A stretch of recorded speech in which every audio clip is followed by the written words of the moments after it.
नमस्कार भक्तों, आपका एक बार फिर से स्वागत है हमारे चैनल भक्ति की शक्ति में। आज के इस वीडियो में हम आपको एक भगवान का चमत्कार कहानी सुनाएंगे। तो आप इस कहानी को पूरा अवश्य सुनें और कहानी सुनने के बाद अगर आपको ये कहानी थोड़ी सी भी पसंद आए तो प्लीज़ हमारे चैनल को सब्सक्राइब करें और वीडियो को लाइक और शेयर ज़रूर करें। तो चलो शुरू करते हैं। ये एक पौराणिक कथा। वृंदावन के बांके बिहारी मंदिर के पास बरगद के पेड़ के नीचे एक बूढ़ी माँ ने अपना बसेरा बना लिया था।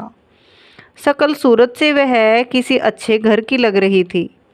उसके चेहरे की चमक, परंतु उसके फटे हुए कपड़े उसकी दर्दनाक स्थिति का व्याख्यान कर रही थी।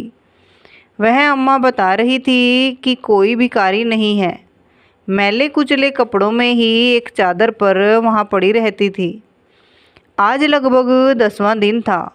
मंदिर में जो श्रद्धालु माथा टेकने आते तो बूढ़ी माँ को थोड़ा बहुत प्रसाद दे जाते या कोई राह चलता उस पर तरस खाकर उसे कुछ खाना दे जाता, जिससे उसका गुजारा हो रहा था। स्वर्ण हर वर्ष अपने माता पिता की बरसी पर मंदिर में आता था और गरीबों को भोजन दिया करता था। उसके माता पिता एक रोड एक्सीडेंट में मारे गए थे। उसके बाद से वह अकेला था।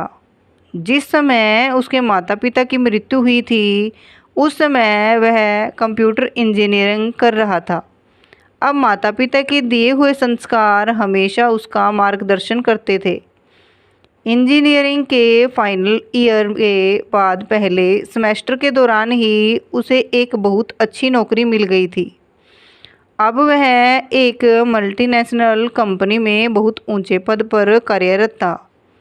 शनिवार और रविवार को अपने दोस्तों के साथ घूमने में बिता देता था, परंतु आज उसके माता पिता की बरसी थी, इसलिए वह आज मंदिर में गरीबों को भोजन करवाने आया था। सभी गरीबों को खाना देने के बाद उसकी नज़र पेड़ के नीचे बैठी बूढ़ी माँ की ओर गई। श्रवण को बूढ़ी अम्मा के चेहरे में एक अजीब सा आकर्षण और स्नेह नजर आया। शायद वो हर बूढ़ी औरत में अपनी माँ और दादी को ही ढूंढता था। वह बड़े स्नेह से उस बूढ़ी अम्मा को देखने लगा। फिर अम्मा के पास जाकर बोला, अम्मा खाना खाओगी?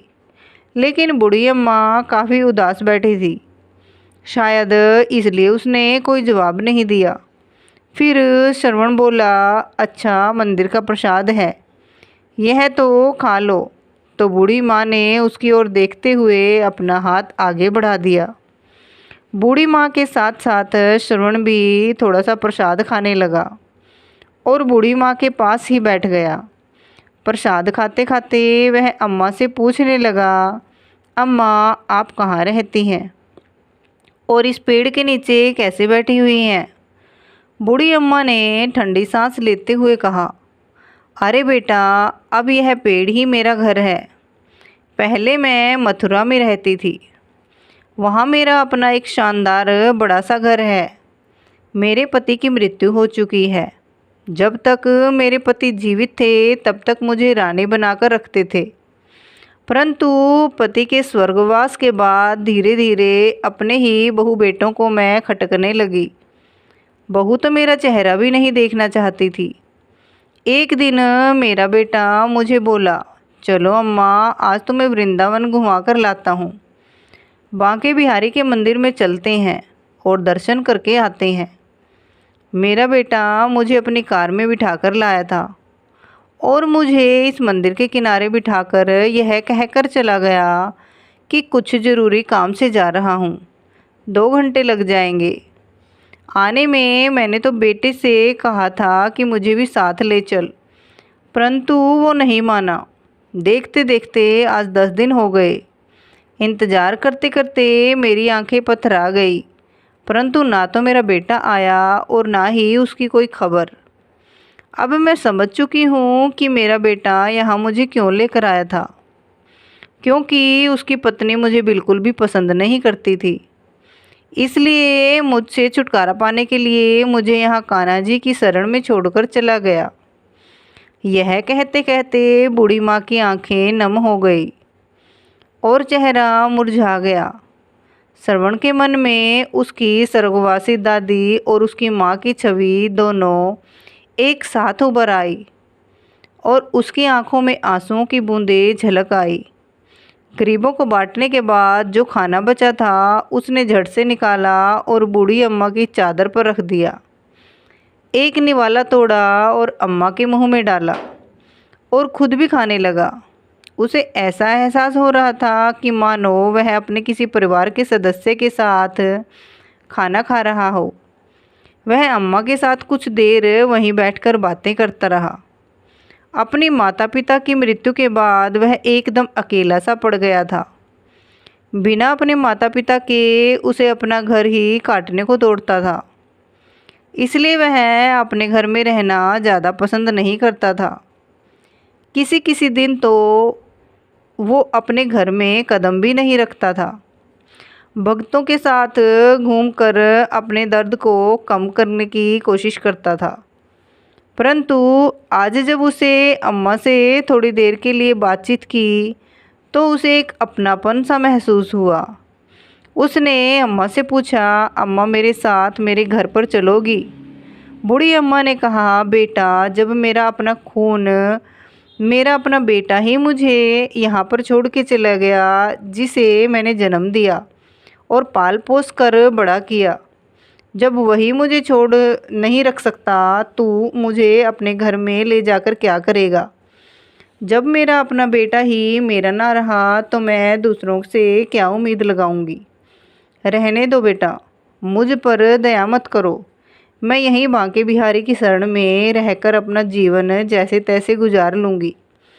फिर श्रवण बोला, अम्मा मेरे माता पिता एक सड़क दुर्घटना में स्वर्गवासी हो गए और मैं इस दुनिया में बिल्कुल अकेला रह गया हूँ और मेरे घर में मेरे अलावा और कोई नहीं है। आपको देखकर मुझे मेरी दादी याद आती है। यदि आप मेरे साथ रहोगी तो मुझे बहुत अच्छा लगेगा। यकीन मानो मुझे कोई दिक्कत नहीं होगी, उल्टा मुझे आपका सहारा मिल जाएगा। दिन भर के काम के बाद जब मैं घर लौटूंगा तो कम से कम देखने के लिए आपकी सूरत तो होगी। आपसे अगर हो सके तो मेरे लिए खाना बना दिया करना और घर की देखभाल कर लेना। आपको भी रहने के लिए घर मिल जाएगा और मुझे भी अपनी माँ और दादी के प्यार की ठंडी छाँव मिल जाएगी। तभी अम्मा ने कहा, बेटा तुम भावनाओं में बहकर यह बात कर रहे हो, परंतु मुझे मालूम है कि 2 दिन में ही तुम्हें बोझ लगने लगूंगी। अम्मा, क्या किसी को अपने माता पिता भी बोझ लगते हैं? हाँ, दुनिया में कुछ लोग ऐसे हो सकते हैं, परंतु सभी तो नहीं। अम्मा, जिसके घर से माँ बाप का साया उड़ जाता है वह कितना अकेला रह जाता है, यह मुझसे बेहतर कौन नहीं जानता। मेरी दादी भी आपकी तरह ही बहुत प्यारी थी और मेरे माता पिता ने उनका बहुत ख्याल रखते थे, परंतु आज मेरे घर में कोई भी नहीं है। मुझे मेरी माँ और दादी की बहुत याद आती है। आप में मुझे अपनी दादी की छवि नज़र आती है। मैं विश्वास दिलाता हूँ कि मैं आपको कभी भी बोझ नहीं समझूंगा। गहरी सांस लेते हुए श्रवण बोला तो अम्मा का भी गला अवरुद्ध हो गया और उसकी आंखों से आंसू आ गए। अम्मा कुछ बोल न सकी। श्रवण ने अम्मा का हाथ पकड़ा और बोला, चलो अम्मा, अब ज़्यादा मत सोचो, रात होने वाली है, अब आप अपने घर चलोगी। श्रवण ने जैसे ही अम्मा का हाथ पकड़ा तो अम्मा ने उसके चेहरे की ओर देखा। श्रवण की आंखों में अम्मा को सच्चाई नज़र आ रखी थी। उन्हें लगा शायद कान्हा जी ने ही श्रवण को उसके पास भेजा है। श्रवण ने अम्मा को अपनी बाइक पर बिठाया और अपने घर ले गया। इस घटना को आज 4 महीने हो चुके हैं। श्रवण अब नियमित समय पर घर लौट कर आता था और अम्मा उसके लिए खाना बनाकर उसके आने की प्रतीक्षा करती थी। जब वो थक कर सोता था तो उसके सिर पर स्नेह भरा हाथ रखती थी। सुबह सुबह श्रवण के उठने से पहले ही अम्मा कान्हा की पूजा कर लिया करती थी और श्रवण का नाश्ता बनाकर रख देती। अब अम्मा को अपना घर मिल गया था और श्रवण को अपनी दादी और माँ का सच्चा प्यार। दोनों एक दूसरे का साथ पाकर बहुत खुश थे। उस रात श्रवण काफ़ी देर से सोया और अगले दिन जब सुबह ऑफिस जाने का समय हुआ तब तक उसकी नींद पूरी नहीं हुई थी। अचानक श्रवण ने अपने माथे पर ठंडी उंगलियों का स्पर्श महसूस किया। उसे ऐसा महसूस हुआ कि उसकी माँ उसे बड़े प्यार से जगा रही है। दोबारा जब वही स्पर्श उसने अपने चेहरे पर महसूस किया तो वह नींद से जाग गया।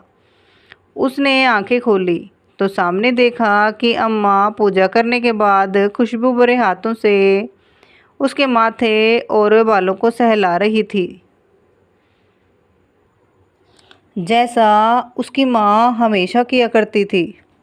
श्रवण ने अम्मा का हाथ अपने हाथों में लेकर अपने होठों से चूमा और वापस उस हाथ को अपने माथे पर रख दिया और बोला, अम्मा आपका आशीर्वाद मुझे जीवन भर के लिए चाहिए। अम्मा ने आंखें बंद करके कान्हा को धन्यवाद दिया और उन्होंने उसे श्रवण से मिलाया और फिर बोली, बेटा ऑफिस जाने का समय हो गया है। फिर श्रवण बोला, अम्मा मैंने अपने दोस्तों के साथ मिलकर एक छोटी सी फैक्ट्री खोलने का फ़ैसला किया है। आज मैं ऑफिस नहीं जाऊंगा, बस इस फैक्ट्री की शुरुआत करनी है। आज 11 बजे हम फैक्ट्री की पूजा करेंगे और वह पूजा आपके हाथों से ही होगी। आप तैयार रहना। यह सुनकर अम्मा बड़ी खुशी से बोली, बेटा तुमने बिल्कुल सही फैसला लिया है। वक्त के साथ साथ और भगवान के आशीर्वाद से तुम्हारी यह छोटी सी फैक्ट्री भी एक बहुत बड़ी फैक्ट्री में बदलेगी। यह मेरा विश्वास है और मेरा आशीर्वाद हमारा हमेशा तुम्हारे साथ है। ऐसा कहते हुए अम्मा की आंखों में आशा की एक नई किरण दिखाई देने लगी। श्रवण ने अपने दोस्तों के साथ मिलकर फैक्ट्री खड़ी कर दी और उस फैक्ट्री में अच्छी गुणवत्ता के उत्पाद बनाए। उन सभी की मेहनत के कारण फैक्ट्री की प्रगति बड़ी तेज़ी से हो रही थी। श्रवण अब एक और नई फैक्ट्री शुरू करने जा रहा था, ज़्यादा व्यस्त होता जा रहा था। एक दिन अम्मा बोली, बेटा तुम तो अपने जीवन में बहुत ज़्यादा व्यस्त होते जा रहे हो, परंतु ये बात याद रखो कि केवल काम ही जीवन का उद्देश्य नहीं होता। तुम्हें काम के लिए भी एक सहारे की आवश्यकता है। क्यों ना एक अच्छी सी लड़की ढूंढकर तुम्हारी शादी कर दी जाए। अम्मा की इस बात को श्रवण को भी उचित लगी। वो बोला, अरे हाँ अम्मा, अपनी ज़िंदगी में मैं इतना ज़्यादा व्यस्त हो गया कि इस बारे में कभी बात करने का समय ही नहीं मिला। मेरी निगाह में एक लड़की है शरीता, जो मुझे बहुत पसंद है, लेकिन मैंने उससे कभी बात नहीं की। सरिता श्रवण की माँ की सहेली की बेटी है, जो पढ़ाई पूरी करने के बाद इस शहर में नौकरी कर रही थी। श्रवण की उससे मुलाकात कभी कभार हो जाती थी। श्रवण को सरिता का स्वभाव और बातचीत करने का तरीका बहुत अच्छा लगता था। अम्मा श्रवण के साथ सरिता के घर गई, उसके माता पिता से बातचीत की। वह श्रवण और सरिता की शादी का प्रस्ताव दिया। सरिता के पिताजी ने तुरंत ही हाँ कर दी। बस फिर क्या था, कुछ ही दिनों बाद श्रवण सरिता को दुल्हन बनाकर अपने घर ले आया। सरिता अम्मा के गुणों से और उनके स्नेह से बहुत प्रभावित हुई।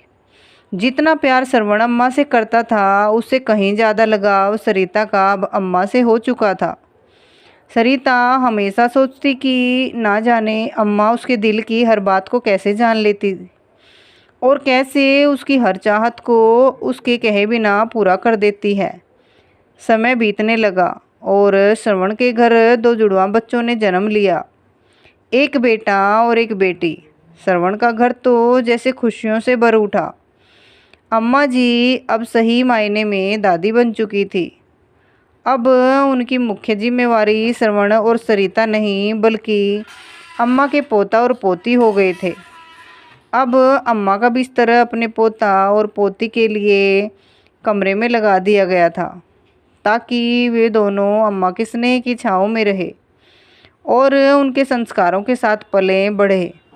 बिना दादी के तो दोनों बच्चे एक समय का खाना तक भी नहीं खाते थे। जब भी बच्चे मम्मी पापा के साथ बाजार जाते तो जिद करके दादी को हमेशा साथ ले जाते थे। सरिता और श्रवण भी दोनों बच्चों की जिम्मेवारी अम्मा को देकर बिल्कुल बेफिक्र हो चुके थे। सरिता अपने पति श्रवण के साथ उसके काम में पूरी मदद करती थी। श्रवण को भी सरिता के रूप में बहुत अच्छा जीवन साथी मिला था, जिस कारण उसकी फैक्ट्री अब नई ऊंचाइयों को छू रही थी। उसकी फैक्ट्री की शाखाएं अब देश के अलग अलग शहरों में स्थापित हो चुकी थी, जिनमें हजारों कर्मचारी कार्यरत थे। उधर अम्मा का बेटा निशांत, जो अम्मा को दर दर की ठोकरें खाने के लिए छोड़कर चला गया था, वो रह रह कर अपराध बोध से ग्रसित हो रहा था। अपनी निष्पाप और निरपराध माँ के साथ किया गया व्यवहार उसे पल पल कचोट रहा था। समय के साथ साथ उसका ये अपराध बोध बढ़ता जा रहा था।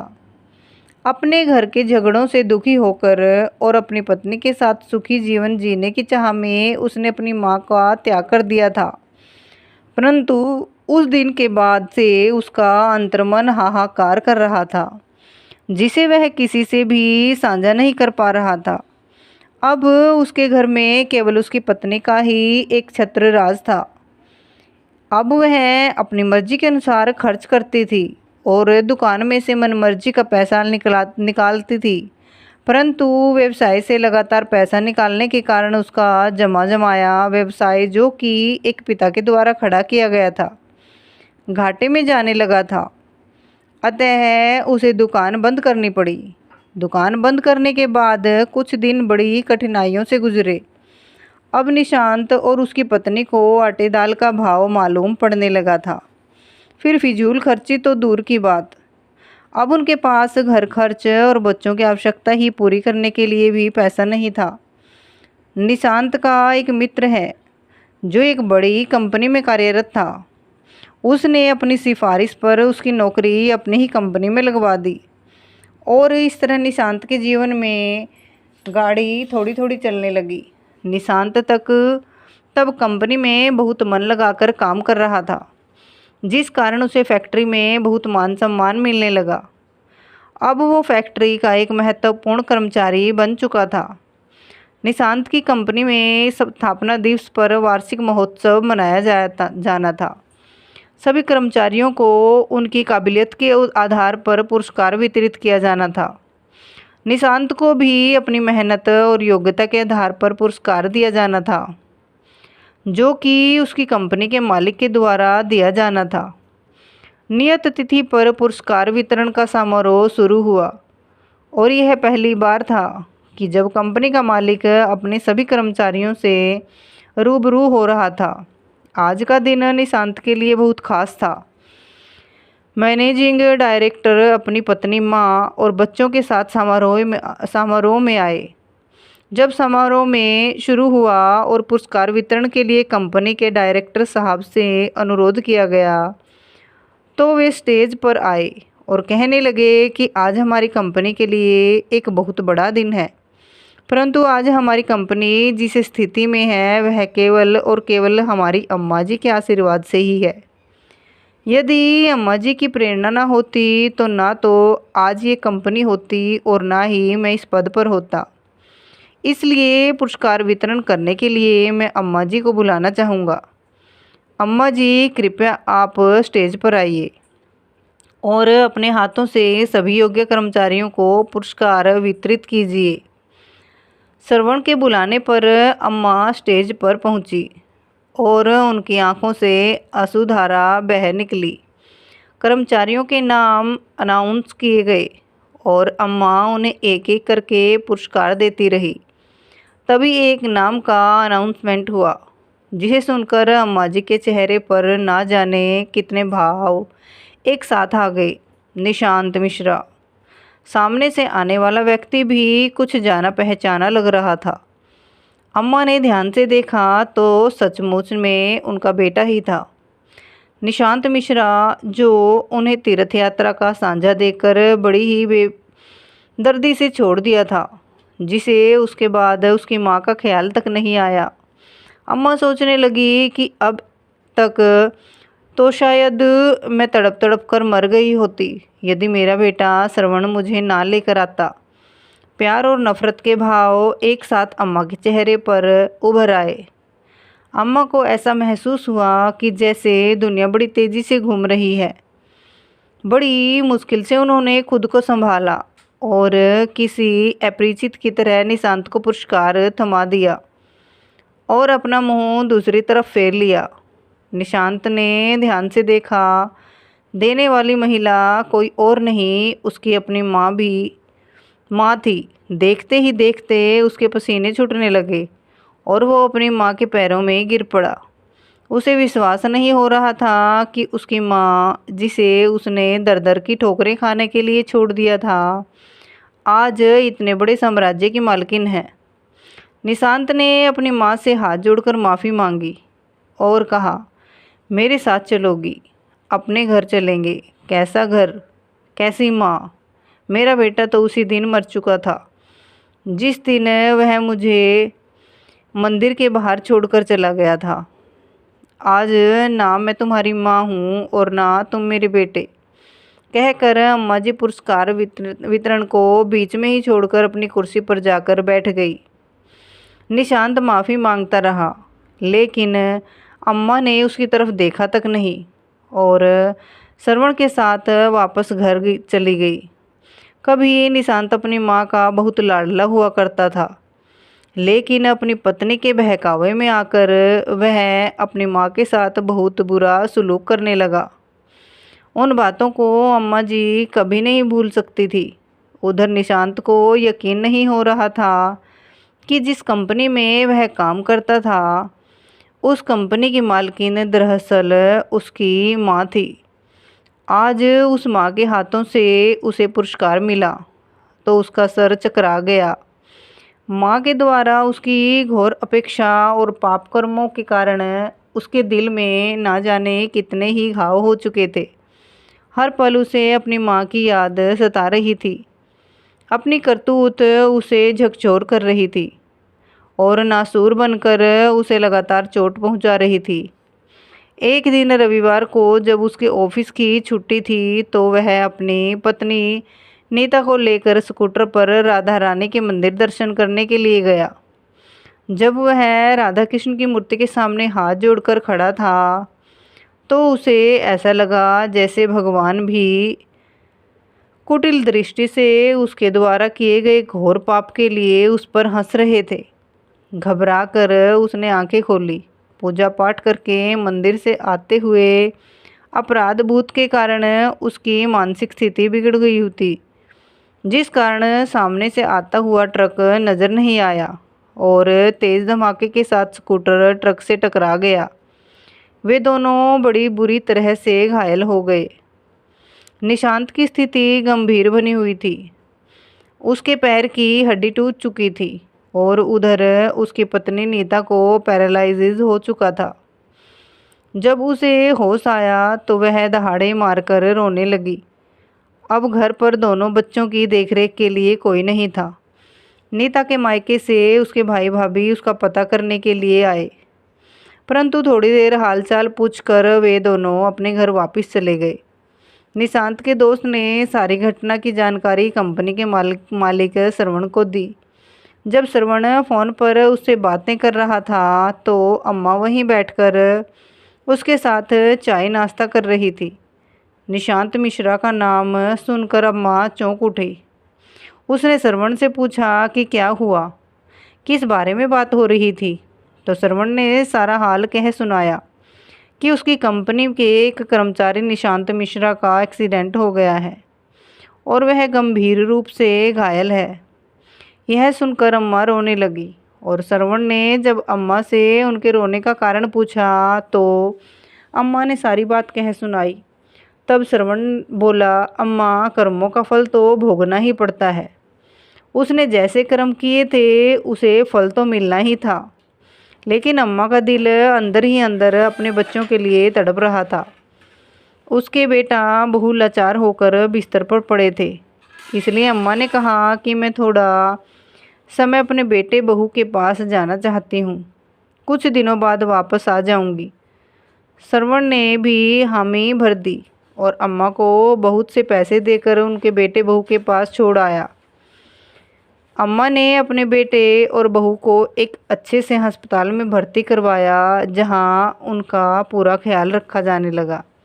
उनके बच्चों को संभाला और साथ साथ उनकी दुकान को भी फिर से खड़ा किया गया। तो जो पैसे श्रवण ने दिए अपने बेटे बहू की गृहस्थी संभालने के लिए, हर कदम पर श्रवण ने अम्मा की पूरी मदद की। एक और तो निशांत की तबीयत अब कुछ सुधरने लगी थी और दूसरी ओर उसका कारोबार भी पहले की तरह चमकने लगा। उसकी गृहस्थी तो कुछ इस समय में अम्मा ने व्यवस्थित कर दिया गया। जब उन दोनों की अस्पताल से छुट्टी हुई तो वे घर लौटे तो वो दोनों अम्मा से माफ़ी मांगने लगे। वो अपने किए गए पर शर्मिंदा थे। अम्मा की बहू बोली, अम्मा जी, जिसे हमने घर से बाहर निकाल दिया था वही आज इस घर में लक्ष्मी बनकर आई है। अम्मा जी, मैं आपको समझ गई और पहले नहीं समझ पाई थी। हम लोगों ने आपका अनादर किया, हमारी इस करनी की सज़ा आज हमको मिली है। दोनों बेटा बहू अम्मा के पैरों में पड़ गए। अम्मा ने भी उन दोनों को माफ़ कर दिया और अपने पोता पोती को खूब दुलार किया। कुछ दिन और वहाँ रहने के बाद अम्मा ने कहा, अब तुम दोनों की तबीयत ठीक हो चुकी है और तुम अपनी गृहस्थी को संभाल सकते हो। तुम्हारी दुकान भी खूब अच्छी चल रही है, इसलिए अब मैं चलती हूँ। मेरा बेटा और मेरा परिवार मेरा इंतज़ार कर रहा है। यह सुनकर अम्मा ने अपना बैग तैयार कर लिया। बेटा बहू ने अम्मा को जाने से रोकने की बहुत कोशिश की, परंतु अम्मा ने कहा, मेरा बेटा श्रवण मुझ पर जान छिड़कता है। अब वह मेरा बेटा है, इसलिए अब मुझे जाना ही होगा। बाहर श्रवण अम्मा को लेने के लिए पहले ही गाड़ी लेकर आया हुआ था। उन दोनों ने बहुत मनाया, परंतु अम्मा नहीं रुकी और चल दी। तो भक्तों, आपको ये कथा कैसी लगी तो प्लीज़ एक छोटा सा कमेंट करके ज़रूर बताएं। बोलिए शिव शंकर भगवान की जय हो।